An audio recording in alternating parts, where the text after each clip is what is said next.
the hell? Oh, here we go. Just a moment, guys.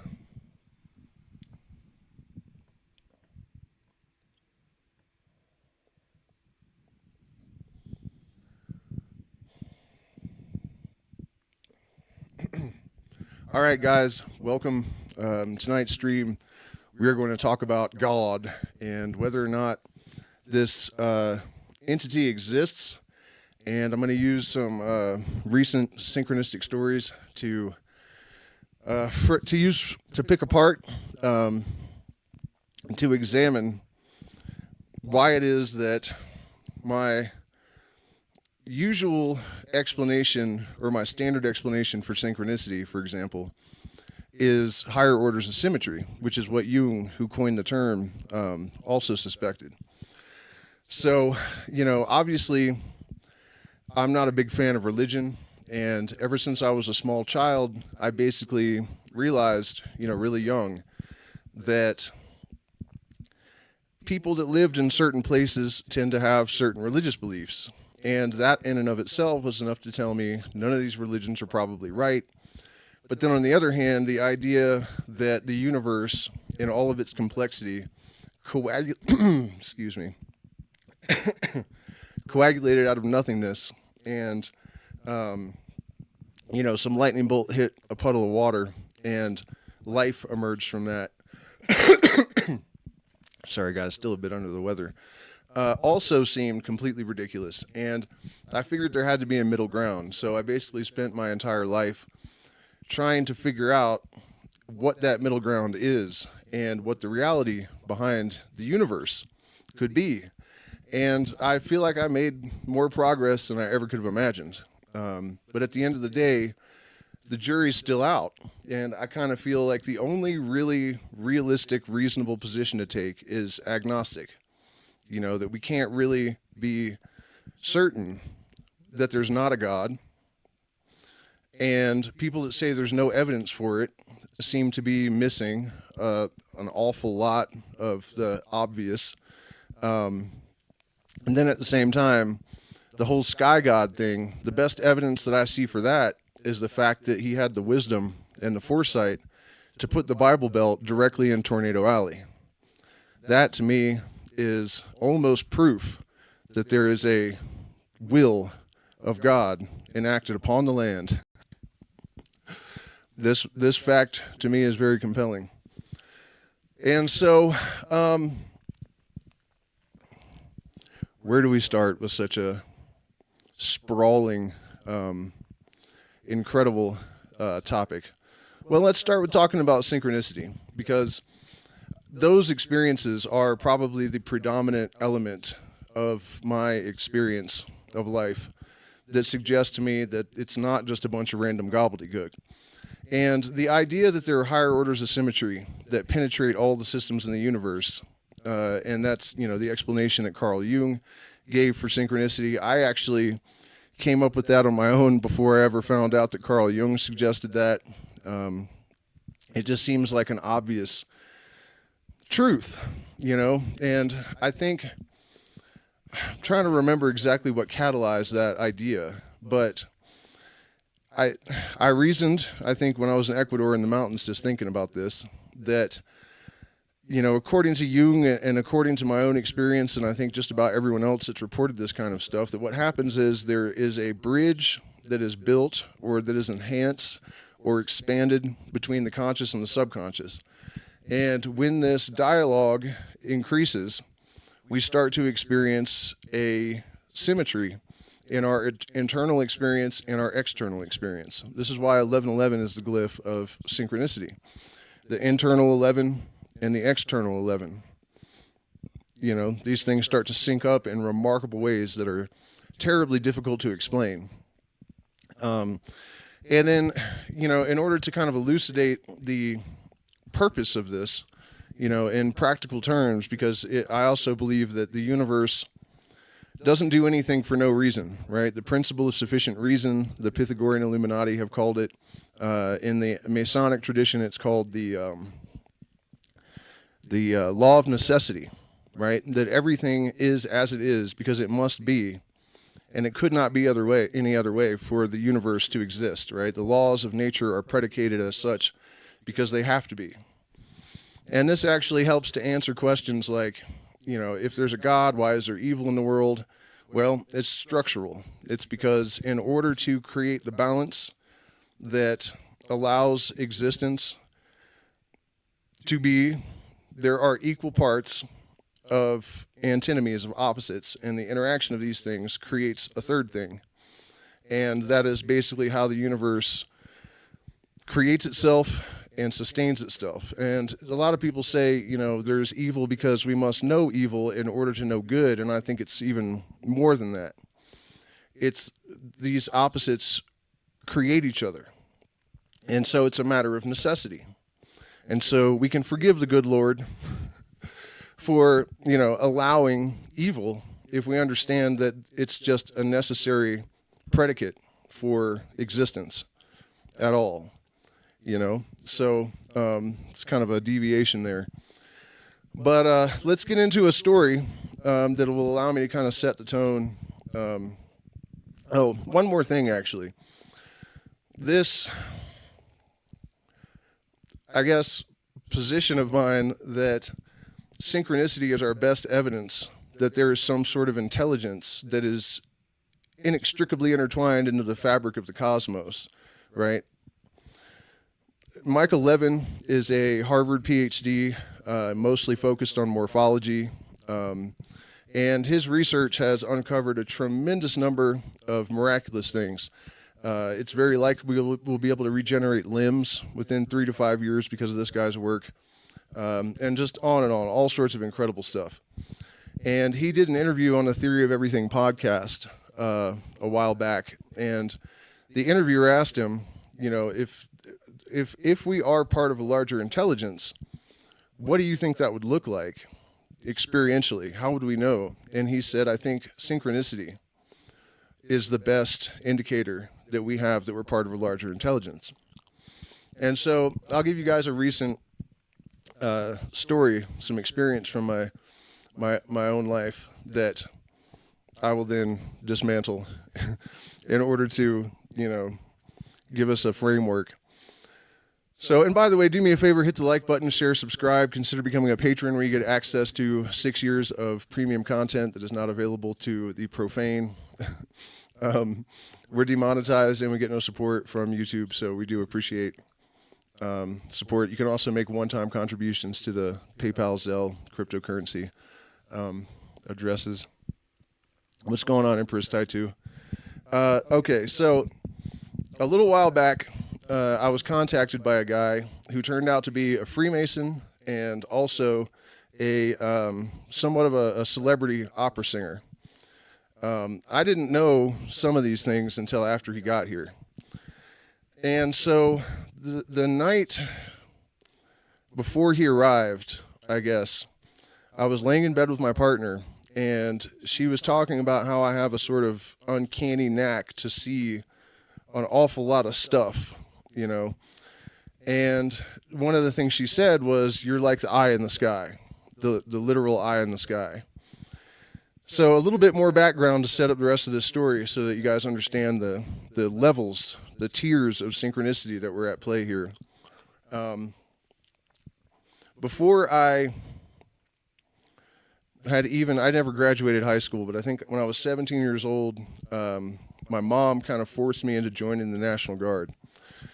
And I went and took my ASVAB test and whatnot, and I scored really, really high. So they were going to give me a special job working for the CIA and the NSA, training at first in the Ozarks and then at Quantico to engineer satellites, to put the eye in the sky for Uncle Sam.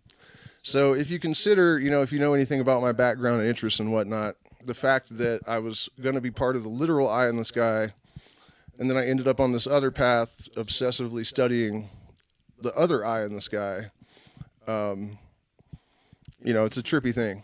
It's a trippy thing, but it gets a lot trippier. So this individual that came to see me to drink ayahuasca in San Pedro, the second or third day that they were here, we went up into the mountains and we drank San Pedro. And we had a lot of really wonderful conversations. And at the end of the day, we went back to our place.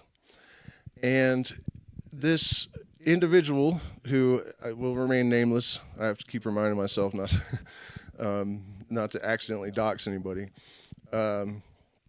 He had told me that he worked with the Alan Parsons Project. And the Alan Parsons Project is like a 70s band that I knew my dad listened to, but I couldn't remember what their big hit was. So, in case you're new to the channel and you don't know this, I have had a bunch of experiences with Sirius that, connect to the eye in the sky and the mysteries, and also to ayahuasca somehow. It's really quite a central mystery in my life's work, I guess, trying to, find out everything I can about this, and try to understand what in the hell is actually going on with it.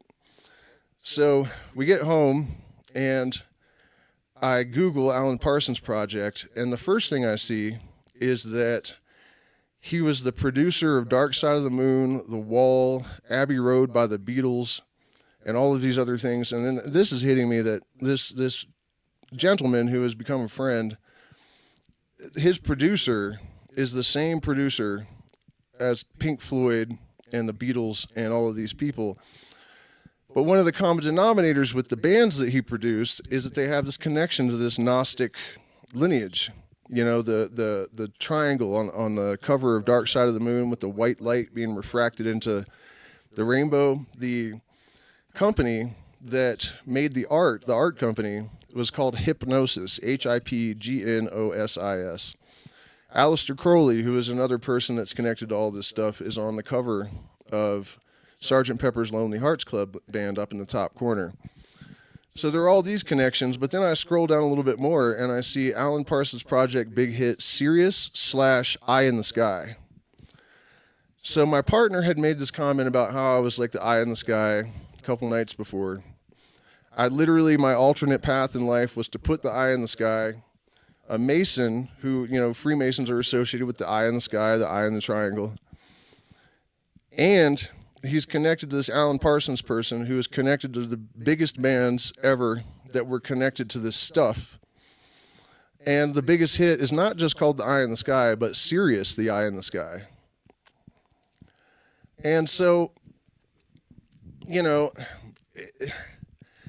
all of this is relatively meaningless in a sense, because it's not clear that anything significant has emerged from all of this, except maybe a new friend. But I had been thinking a lot about, kind of giving up on music, not really thinking about it. I just kind of stopped playing guitar. And, I had been regretting a lot of the decisions I made in the past where I had big opportunities and my trauma intervened, and, I sabotaged things, and, I'd been thinking about all that stuff a lot. And it was like the universe was sending this message, that the story is not over. And the poignance of it all, and there's a lot of other things I'm leaving out because I'm not really in a position to talk about this yet in full. But this idea of symmetry between our internal experience and our external experience works for me in cases like when my girlfriend and I were discussing the numerology of the number 11, and she realized while we were talking that there were two 11s printed on this 2-foot ruler she had, and that one of the 11s was printed where the 23 was, which is the number of synchronicity according to Robert Anton Wilson and others. These kind of things, this is direct. It's, the symmetry works for that to an extent for me. But then when you have the situation where there are these elements that are in no way connected, like this conversation with my partner and this comment she makes, and the association with Freemasonry and my own interest in that, and then the music and it just gets to the point where I have to ask, does it not seem obvious that these are God winks, that there is some sort of intelligence that has orchestrated these things in order to send a message. You know, especially considering that my internal dialogue during this time period was basically asking this question, or was hyper-focused on this subject in so many ways. And then this event occurs that has layers and layers and layers of relevance, as if to say to me, there's no reducing this to material terms. There is no dismissing this as absolute coincidence. It is just too much. You know, it's just too much. So anyways, that's the story. I've kind of been looking for an excuse to tell it because it just, you know, it was quite a thing. And when I discovered the connection to Alan Parsons and you know, the eye in the sky and all this, I had plenty of San Pedro still in my system. So my head just about exploded. By the way, if you guys are interested, Alan Parsons has another song called I Wouldn't Want to Be Like You that is an anti-normie anthem, which was another level of connection I felt in this situation. He says, like, if I had a mind to, I wouldn't want to think like you. And a whole bunch of great lines like that. It's like the best white funk of the entire 70s. Absolutely incredible. There was no benevolent, there wouldn't be malevolent. Yeah, of course. So where am I going with all this? I mean, I have millions of other stories like this, but I've told them all many times on the channel, and, you know, I don't want to retread old ground too much. But I can add to this that also in my life, I've seemed to have like almost like a get out of jail free card or something. The number of times I've been in mortal danger, or that I have been involved in things, you know, when I was younger that were dangerous or illegal or whatever. And the number of times that I have found myself completely out of options, nothing could save me but a miracle. And that miracle came over and over and over and over and over and over. And on the flip side of that, even when I have needed things and there is no way that I should have been able to attain them for lack of money, or, you know, for example, I had started a band and we had no PA system, we had no microphones, we had no speakers for the PA. And 2 days after we moved into this ranch, the neighbor pulls up in the yard, drives straight up to the front porch in his truck. I thought we had problems because he was like an outlaw pot grower, really dangerous dude. And he jumps out of his truck and he's like, hey, you guys need a PA system and some microphones? And we had not told anyone that we needed these things. We had not told anyone we were starting a band. It just appeared, and you know what I mean?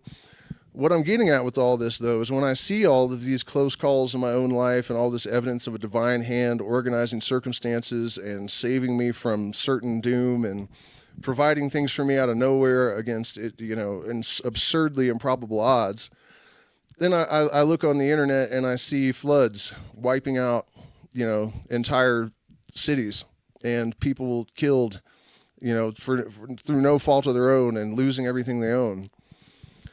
And so it kind of puts you in this weird position where, you know, one of the big fallacies of religious people is that they, you know, believe that they're special and protected, but then what about everybody else? You know, and a lot of these people are God-fearing, God-loving, and still these terrible things happen to them.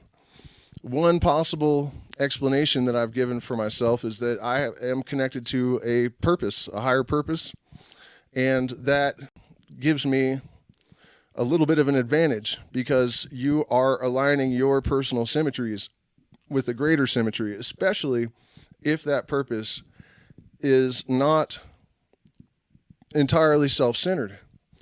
If that purpose is aligned with the greater well-being and the evolutionary trajectory of mankind in general, perhaps that affords you some special privileges.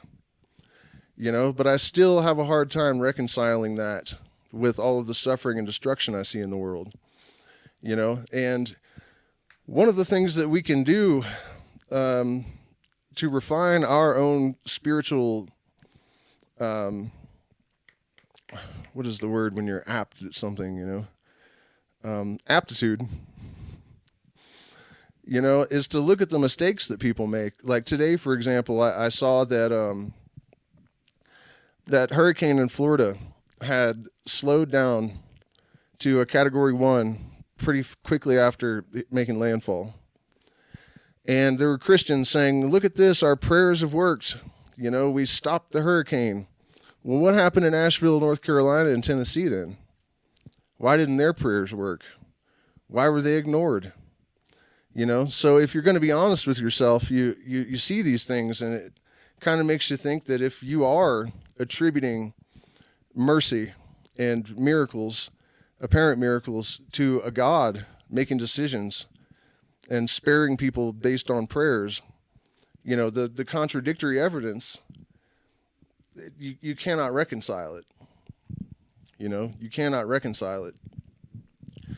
And so,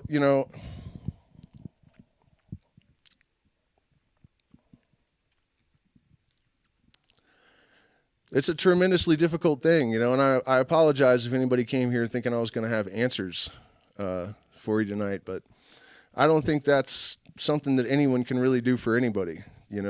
We can think these things through together.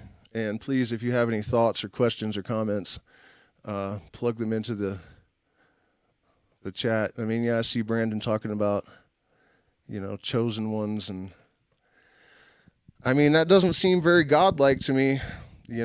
Like I said, the best evidence I've seen so far that there is a God is the fact that the Bible Belt is right in Tornado Alley.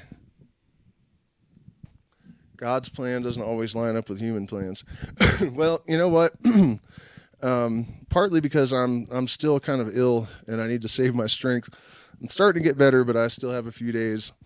I'll tell you what I do think, what I lean towards anyways, in terms of, what God could be, what's going on in the universe, it's difficult to explain, but in several mystical systems, particularly the Kabbalistic system is the one that really I think has the most evidence of having some sort of substance. It's obvious that they knew, for example, that light crystallized into matter and that eventually it will redintegrate back into the light. And there are many other things that make the Kabbalah very eye-raising. Some things having to do with gematria. And so anyways, though, the idea was that there was this nothingness that became conscious. And this introduction of thought is what broke the unity, ironically. And that is expressed in the Bible, where it talks about how, God sent forth a word, which would be a vibration, which would be an oscillating wave, and that oscillating wave gives rise to light. That's all very consistent with physics.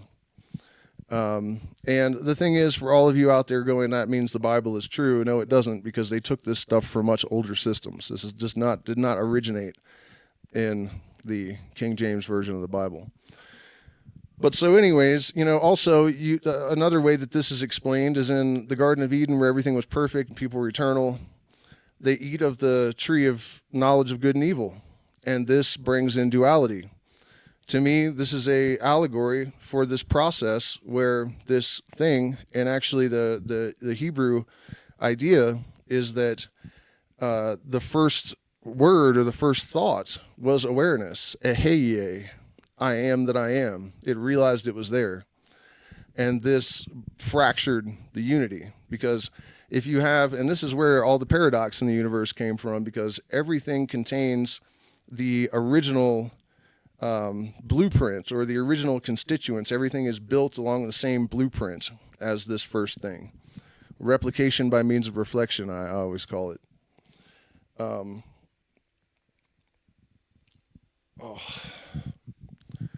Where are we at with this? Oh, okay. So my suspicion, I wouldn't call it a belief, is that the consciousness that guides nature, that's really responsible for epigenetics. And while we're sort of on the subject, I'll divert a little bit and talk about this. I mean, if you really think about the theory of evolution, right, I have no doubt that it is largely true. I do not believe, however, that it's all just random mutations. I don't think the evidence of nature supports that. Survival of the fittest doesn't really explain why we don't have a lot of random mutations that don't get in the way, but don't make any sense.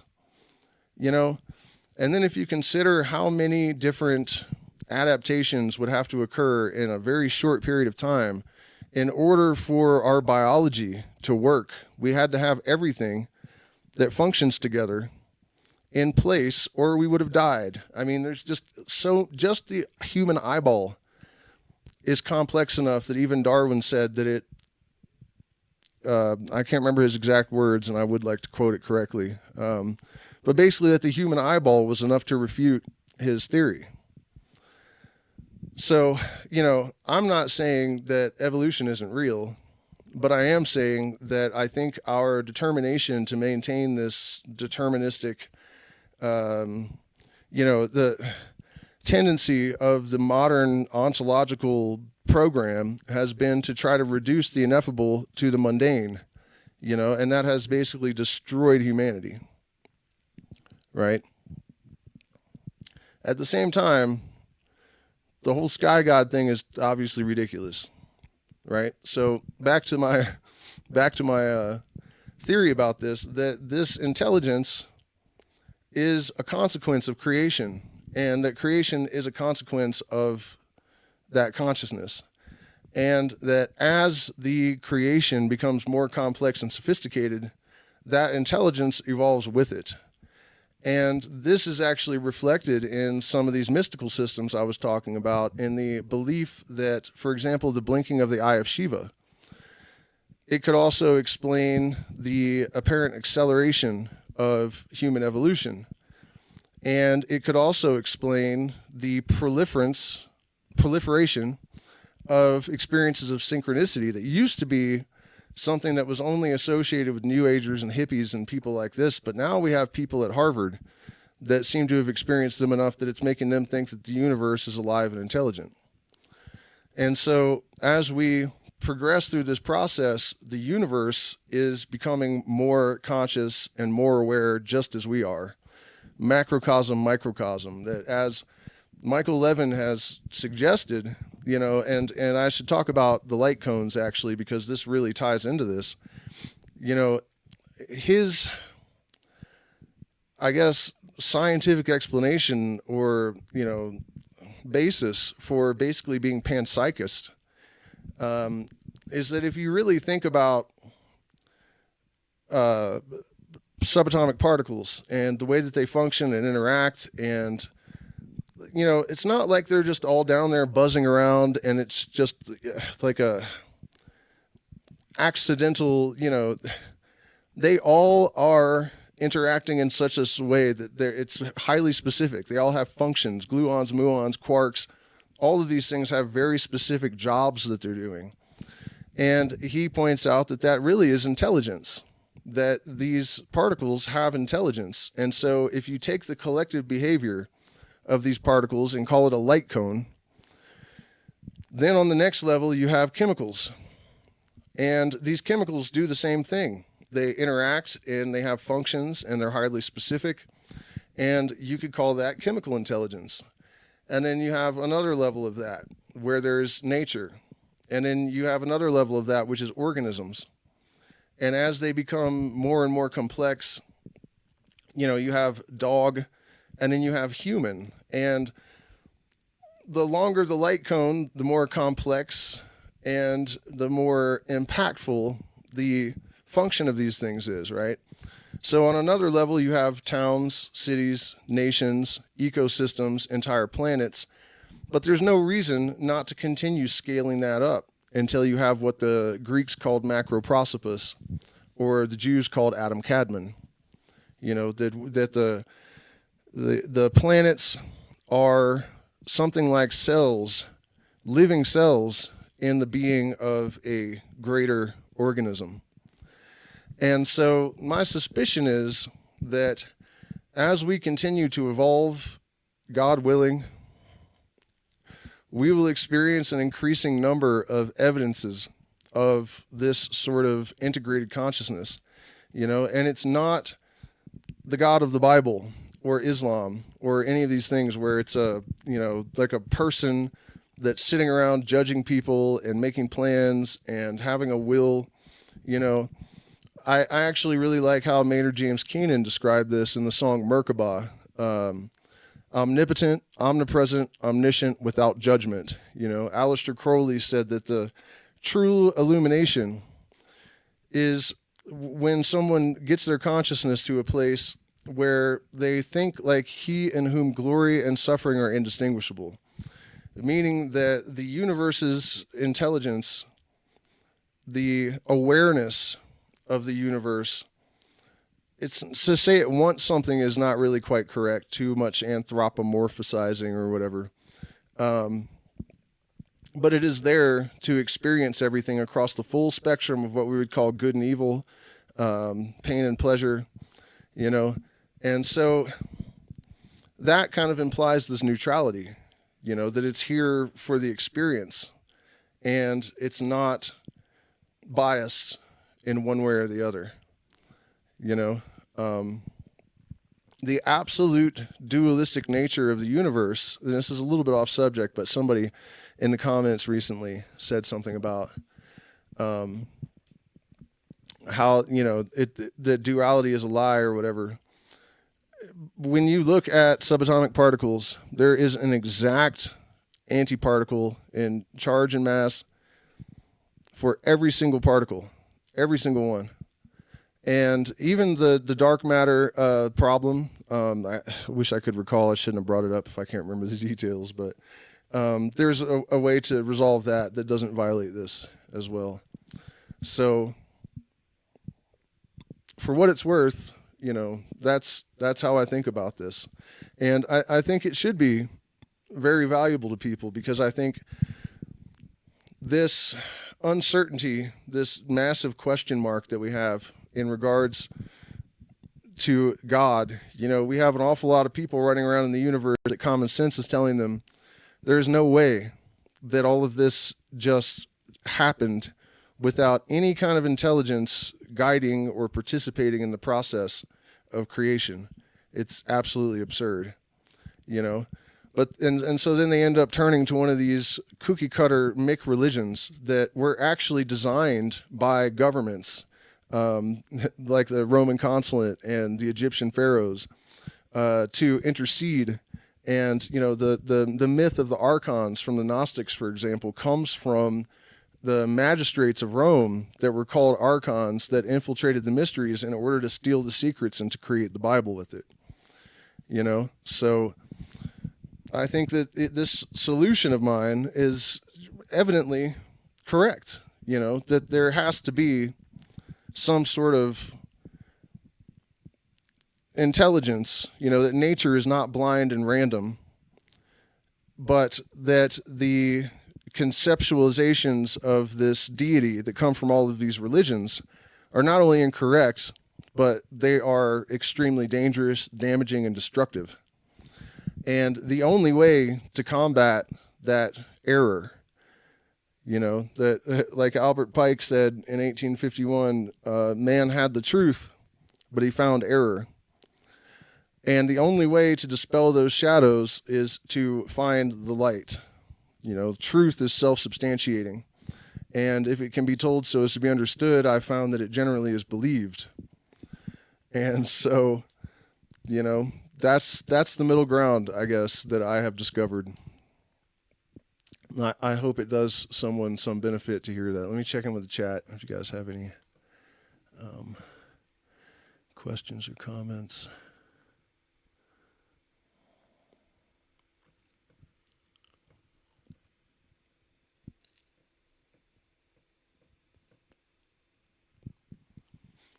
Hypostasis of a dead god.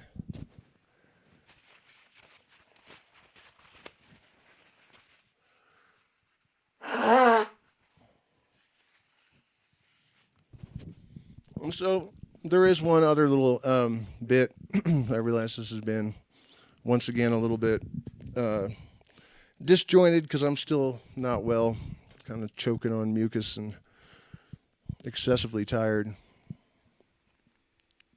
Yeah, I just noticed the 11:11 right as you. So earlier, I think I started to talk about how these higher orders of symmetries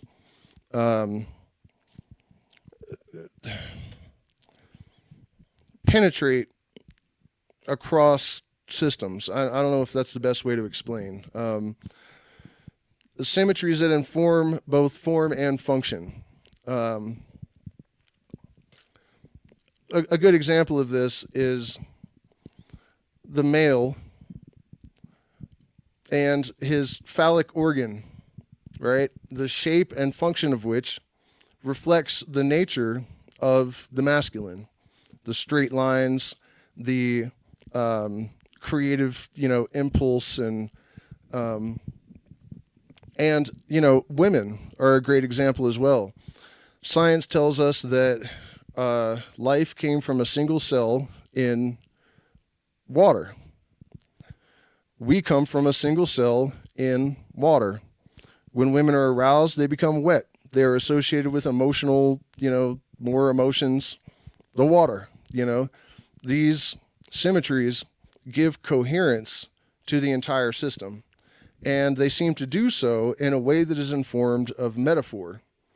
The fact that nature and the universe seems to understand metaphor and actually employ it as one of its fundamental mechanisms of creation suggests some kind of higher intelligence to work in my book. And I'm sure we could find a lot of other examples of that. But I am very tired and my voice is starting to wear out. So I'm going to cut this one. Hold up. There's Aurora Borealis here too. No? I don't know what he's talking about. Yeah, so keep your eyes out. I have a Sananga video that is almost finished, and someone commissioned me to make this video a long time ago, and I didn't have anything unique to offer, so I waited, and finally I ran into a Matzi's healer. The Matzi's are the originators of both Combo and Sanaga, and they are not an ayahuasca drinking tribe. So in the video, I'll be able to talk a little bit about how these things kind of connected, and also share a little bit about the practice of drinking Sanaga, which isn't very well known. It's only practiced with the Matzi's. I actually tried it, and it was not super pleasant, but probably very beneficial. So that video is almost done and will be out soon. Thank you for spending this time with me. Please hit the like button, share, subscribe, consider becoming a patron. And we still have spots for May open and November 15th through December 15th in the Sacred Valley. May is in Manu. So if you're interested in that, shoot me an email. And thank you so much for spending this time with me. Good night.